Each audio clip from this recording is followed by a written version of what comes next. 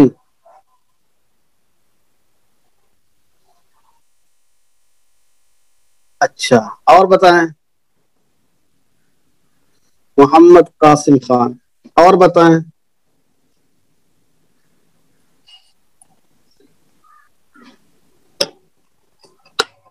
آگے چلیے دیکھتے ہیں، آگے کچھ جزئیات نقل کیے ہیں، وہ جزئیات بھی پڑھ لیتے ہیں۔ کہتے ہیں وَلَوْ حَلَفَ أَلَّا يَؤُمَّ أَحَدًا فَاقْتَدَى بِهِ إِنسَانٌ صَحَّ الْاقْتِدَاء۔ کسی امام صاحب بہت جھلا گئے تھے، بہت غصہ آ گیا امام صاحب کو، پیسہ نہیں ملا تھا، بہت زمانہ ہو گیا، 3-4 مہینہ ہو گیا، لاک ڈاؤن کو پیسہ دیا ہی نہیں متولی صاحب نے۔ امام صاحب نے قسم کھا لیا کہ متولی کو نماز نہیں پڑھاؤں گا آج کے بعد سے، سمجھ رہے ہیں؟ وَلَوْ حَلَفَ، اور اگر کسی نے قسم کھا لی اللہ یؤم احدن کہ وہ فلاں شخص کی امامت نہیں کرے گا، مسجد کا جو متولی ہے 4-5 مہینے سے تنخواہ نہیں دیتا، میں اس کو نماز نہیں پڑھاؤں گا، اس کی امامت کی نیت ہی نہیں کروں گا، میں کہہ دیا، اس نے قسم کھا لیا۔ فَاقْتَدَى بِهِ إِنسَانٌ، اچھا اس میں تو مطلق ہے، وَلَوْ حَلَفَ أَلَّا يَؤُمَّ أَحَدًا، کسی نے قسم کھا لی کہ وہ کسی کو نماز نہیں پڑھائے گا، کسی کی امامت ہی نہیں کرے گا۔ فَاقْتَدَى بِهِ إِنسَانٌ، اس کی اقتدا ایک آدمی نے آ کے کر لیا پیچھے سے، یہ قسم کھا لیا تھا کہ فلاں محلے کا جو ہمارا آدمی، اس کو کبھی نماز نہیں پڑھاؤں گا میں، اب اس آدمی نے اگر اس کے پیچھے اقتدا کر لیا، کہتے ہیں صح الاقتداء، تو اقتدا درست ہو جائے گی۔ اقتدا کیا ہے؟ درست ہو جائے گی۔ کیوں درست ہو جائے گی؟ اس لیے کہ مقتدی کے لیے نیت کرنا شرط ہے، امام کے لیے امامت کی نیت کرنا شرط نہیں ہے۔ مقتدی کی جانب سے نیت پائی گئی تو اس کی اقتدا درست ہو گئی، امام نے نیت کیا ہو چاہے نہ کیا ہو۔ ارے بات سمجھ آئی کہ نہیں آئی؟ وَلَوْ حَلَفَ أَلَّا يَؤُمَّ أَحَدًا، کسی نے قسم کھائی کہ وہ کسی کو نماز نہیں پڑھائے گا، اور پھر اس کی ایک آدمی نے آگے اقتدا کر لیا، نماز پڑھ رہا تھا، پیچھے سے آگے آدمی شریک ہو گیا اس کی نماز میں، صح الاقتداء، تو اقتدا درست ہو جائے گی۔ کیوں؟ اس لیے کہ مقتدی کی جانب سے نیت شرط ہے، امام کی جانب سے نیت شرط نہیں ہے۔ اب ایک سوال پیدا ہوتا ہے، وَهَلْ يَحْنَث، کیا وہ نماز پڑھانے سے حانث ہو جائے گا؟ چونکہ قسم کھا رکھا تھا نا کہ نماز نہیں پڑھائے گا، تو کیا وہ حانث ہوگا؟ قال فی الخانیہ، تو فتاوی قاضی خان میں فرمایا ہے، یحنث قضاء لا دیانتا، قضاء وہ آدمی حانث ہوگا، دیانتا حانث نہیں ہوگا۔ یعنی قضاء یعنی اگر یہ معاملہ قاضی کے دربار تک کے پہنچ جائے، مفتی کے دارالافتاء تک کے پہنچ جائے، حاکم کے دربار تک پہنچ جائے، تب تو وہ حانث مانا جائے گا، اور اگر وہاں تک معاملہ نہ لے جائے، اپنے حد تک ہی معاملے کو رکھے، تو حانث نہیں ہوگا۔ مثال کے طور پر کسی نے قسم کھا لی تھی کہ اگر فلاں آدمی کو نماز پڑھائے تو اس کی بیوی کو طلاق، اب بھیا اس کی بیوی نے جملہ سن بھی لیا تھا، اب اتفاق سے وہ نماز پڑھا تو آدمی پیچھے آ کے شریک ہو گیا، جب شریک ہوئے گے نماز ختم ہی دیکھے تو پیچھے شریک جناب والا، اب ان کی ہوا خراب۔ تو اب یہ ہے کہ ایک صورت تو یہ ہے کہ اس معاملے کو ہی تک کے رہنے دیں، آگے نہ بڑھائیں کہیں، تو پھر طلاق واقع نہیں ہوگی۔ لیکن اگر قاضی کے ہم معاملہ پہنچ گیا، بیوی نے جا کے مقدمہ دائر کر دیا کہ انہوں نے ایسی قسم کھائی تھی، میں الحمدللہ آزاد ہوں، اللہ کا شکر ہے اس آدمی سے مجھے چھٹی نصیب ہو گئی، وہ جا کے وہاں پہ دعویٰ کر رہی ہے، تو قاضی صاحب کو فیصلہ کرے گا، بیوی کے حق میں کہے گا ابھی ان کی طلاق واقع ہو چکی ہے، سمجھ رہے ہیں؟ ہاں، تو کیا کہا؟ یحنث قضاء، اس لیے کہ قاضی جو ہوگا وہ ظاہر پہ فیصلہ کرتا، قاضی جو ہے وہ ظاہر پر فیصلہ کرتا ہے، دیانت پر فیصلہ نہیں کرتا کہ آپ کے دل میں کیا بات تھی. ہاں مگر ایک صورت یہ ہے ان اشہد قبل الشروع کہ اگر نماز شروع کرنے سے پہلے اس نے گواہ بنا دیا کہ دیکھو تم لوگ گواہ رہنا کہ میں اکیلے نماز پڑھ رہا ہوں, میں کسی کو نماز نہیں پڑھا رہا ہوں, اگر کوئی میرے پیچھے آ کے نماز پڑھ لیتا ہے تو وہ جانے اس کا کام جانے. اگر اس نے نماز شروع کرنے سے پہلے گواہ بنا دیا فلا یحنس قضاء تو قضاء بھی حانس نہیں ہوگا, کیونکہ وہ گواہ جا کے گواہی دے دیں گے کہ ہاں بھائی انہوں نے ان کی کوئی اس میں خطا نہیں ہے, انہوں نے اپنی اکیلے نماز شروع کی تھی, ہم لوگوں کو گواہ بنا دیا تھا, اس آدمی نے زبردستی آ کے شریک ہوا ہے, یہ جانے اس کا کام جانے. تو پھر قاضی صاحب بھی فیصلہ دیانت کے اعتبار سے کریں گے, قضاء وہ آدمی حانس نہیں ہوگا. ارے بات سمجھ میں آ رہی کہ نہیں آ رہی ہے جی؟ فلا یحنس قضاء تک کے بات سمجھ میں آئی؟ وَقَضَى لَوْ أَمَّ النَّاسَ هَذَا الْحَالِفُ فِي صَلَاةِ الْجُمُعَةِ, اسی طریقے سے اگر اس قسم کھانے والے نے لوگوں کی امامت کر دی جمعہ کی نماز میں, صحت تو جمعہ کی نماز درست ہو جائے گی, وہ حانس قضاء اور قضاء وہ حانس ہوگا, قضاء وہ حانس ہوگا, دیانتاً حانس نہیں ہوگا. کیونکہ جب کوئی آدمی قسم کھاتا ہے تو اس سے مراد عموماً 5 وقتہ نمازیں ہوتی ہیں, فجر ظہر عصر مغرب عشاء یہ نمازیں مراد ہوتی ہیں. آدمی کے ذہن میں جو بات ہوتی ہے یہ 5 وقتہ نمازوں کی بات ہوتی ہے. چنانچہ کسی نے قسم کھائی کہ میں آج کے بعد سے نماز نہیں پڑھاؤں گا, یا کہ اس کو فلاں کو نماز نہیں پڑھاؤں گا, یا مطلقاً کہا میں نماز نہیں پڑھاؤں گا, اور پھر اس نے جمعہ کی نماز پڑھا دیا یا عیدین کی نماز پڑھا دیا, تو آدمی حانس نہیں ہوگا. کیونکہ عام طور سے جو ہمارے نماز کا تصور پایا جاتا ہے وہ 5 وقتہ نمازوں کا پایا جاتا ہے عرف میں.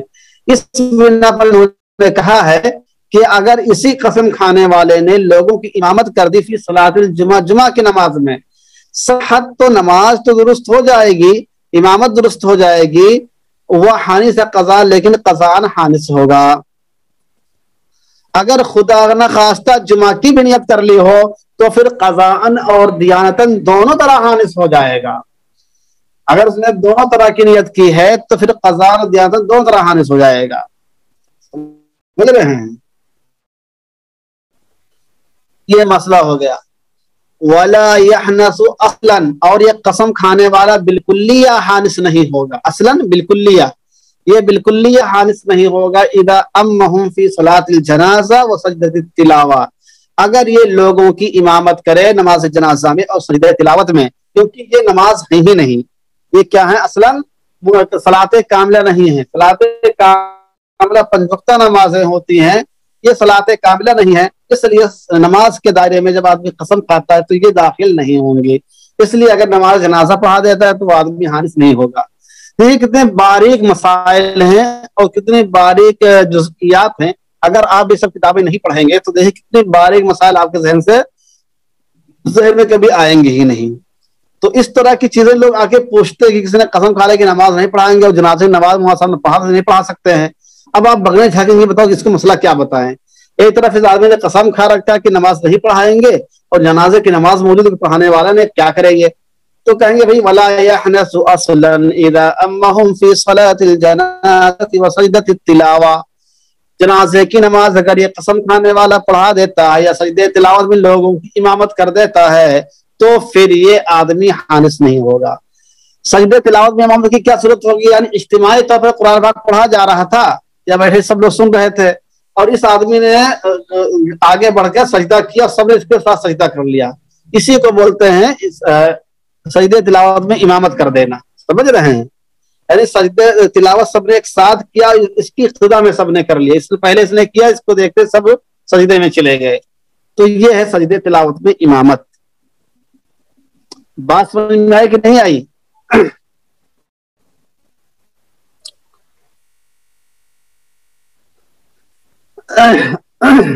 جی اور لوگ بتائیں. کتاب تھوڑی سی مشکل ہے, ایسا نہیں ہے, لیکن یہ ہے کہ سمجھ میں آ جائے گا. دھیان سے سنیں گے سمجھ میں ساری بات آئے گی. ہماری بھی کوشش یہی ہوتی ہے کہ آپ سے کوئی چیز چھوٹنے نہ پائے. اب دیکھیں کیا ہے, وَلَوْ حَلَفَ أَلَّا يَؤُمَّ فُلَانًا وَلَوْ حَلَفَ أَلَّا يَؤُمَّ فُلَانًا فَأَقَامَ النَّاسَ نَاهِيًا أَلَّا يَؤُمَّهُ وَيَؤُمَّ غَيْرَهُ فَاقْتَدَى بِهِ فُلَانٌ حَنِثَ وَإِن لَّمْ يَعْلَمْ بِهِ۔ کسی آدمی نے قسم کھا لی، کسی امام صاحب نے قسم کھا لی کہ پوری دنیا کو نماز پڑھا دوں گا لیکن فلاں آدمی نماز نہیں پڑھاؤں گا، یہ آدمی میرا دشمن ہے۔ وَلَوْ حَلَفَ، اور اگر قسم کھا لی اللہ یؤم فلانًا کہ وہ فلاں آدمی کی امامت نہیں کرے گا، فَأَمَّ النَّاسَ تو اس نے لوگوں کی امامت کی نماز پڑھانے کے لیے، ناویًا یہ نیت کرتے ہوئے اللہ یؤمہ کہ وہ فلاں کی امامت نہیں کر رہا ہے، وَیؤم غیرہ اور اس کے علاوہ باقی جتنے لوگ ہیں سب کو نماز پڑھانے کی نیت کر رہا ہے، فَاقْتَدَى بِهِ فُلَانٌ اور پھر اس کی اقتداء میں اسی نے نماز بھی پڑھ لیا، اس نے جو جس کو کہا تھا کہ اس کی نماز نہیں پڑھوں گا اس نے اس کی اقتداء کر لی، حانثا تو یہ آدمی تو امام صاحب حانث ہو جائیں گے، وَإِن لَّمْ يَعْلَمْ بِهِ اگرچہ ان کو معلوم بھی نہ ہو کہ اس میں وہ نماز میں شریک ہے، بعد میں معلوم ہوا۔ کیوں حانث ہو جائیں گے؟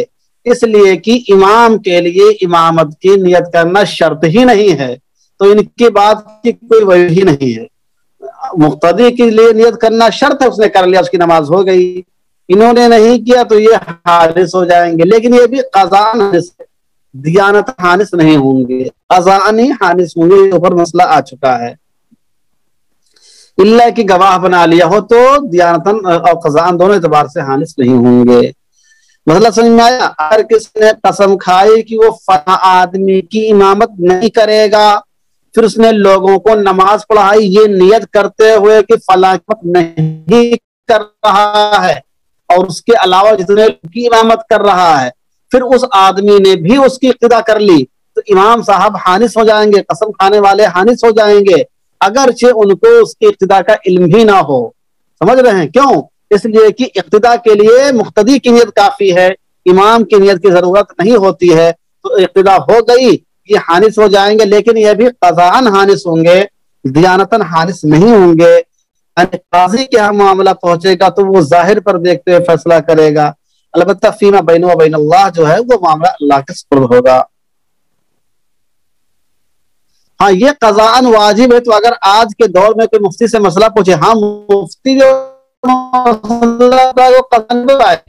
اس کو ذہن میں رکھیے، مفتی جو مسئلہ بتائے گا وہ تو قضاءً ہی بتائے گا۔ کسی بھی دارالفتہ میں آپ جائیں گے، کسی آدمی نے کچھ کہنا چاہ رہا اس کے منہ سے 3 طلاق نکل گئی، تو آدمی بغیر نیت کے بغیر قصد و ارادہ کے اگر 3 طلاق کا لفظ بول دیتا ہے تو دیانتوں وہ 3 واقع نہیں ہوتی ہیں، سمجھ رہے ہیں، بلکہ وہ واقع ہی نہیں ہوگی چونکہ وہ بغیر قصد و ارادہ کے بولا اس نے۔ لیکن مفتی کے پاس جائے گے تو مفتی تو وہی لکھے گا 3 ہو گئی، اس لیے کہ تم نے کس نیت سے بولا ہمیں نہیں معلوم ہے، سمجھ رہے ہیں۔ اس لیے اس قسم کا مسئلہ اگر پیش آئے آپ اسے کسی آدمی کے ساتھ بالاتفاق، تو اس کو کسی مفتی صاحب کے پاس جانا نہیں چاہیے، سمجھ رہے ہیں، ہاں ورنہ پھر پھنس جائے گا آدمی۔ انتہا، اس کا معاملہ ختم ہوا۔ کہتے ہیں والا، اب یہاں پر تو بات انہوں پر بتائی تھی، کیا بتائی تھی کہ کہاں گیا، ہاں کیا ہے اوپر آئی تھی، بات آئی تھی وَلَا يَصِحُّ اقْتِدَاءٌ بِإِمَامٍ إِلَّا بِنِيَّةٍ وَتَصِحُّ الْإِمَامَةُ بِدُونِ نِيَّتِهَا، اور امامت درست ہو جاتی ہے بغیر امامت کی نیت سے۔ وہاں سے اگلے والے جملے کا تعلق ہے، ولیکن کا جو استدراک ہے وہاں سے تعلق ہے، جو اصل عبارت ہے وَتَصِحُّ الْإِمَامَةُ بِدُونِ نِيَّتِهَا وَلَكِنْ لَا ثَوَابَ لَهُ عَلَى الْإِمَامَةِ، کہ امامت بغیر نیت کے تو درست ہو جاتی ہے لیکن امام صاحب کو امامت کا ثواب نہیں ملے گا، وَلَكِنْ لَا ثَوَابَ لَهُ عَلَى الْإِمَامَةِ، لیکن امام صاحب کو امامت پر ثواب نہیں ملے گا، سمجھ رہے ہیں، اس لیے کہ نیت نہیں پائی گئی۔ اور قاعدہ کیا ہے، انما الاعمال بالنیات لا ثواب الا بالنیہ، تو عمل اخروی کے اعتبار سے، حکم اخروی کے اعتبار سے تو ان کو ثواب نہیں ملے گا کیونکہ انہوں نے نیت نہیں کی تھی، لیکن حکم دنیاوی کے اعتبار سے ان کی نماز درست ہو جائے گی، البتہ جماعت کے ساتھ نماز پڑھنے کا ان کو ثواب ملے گا،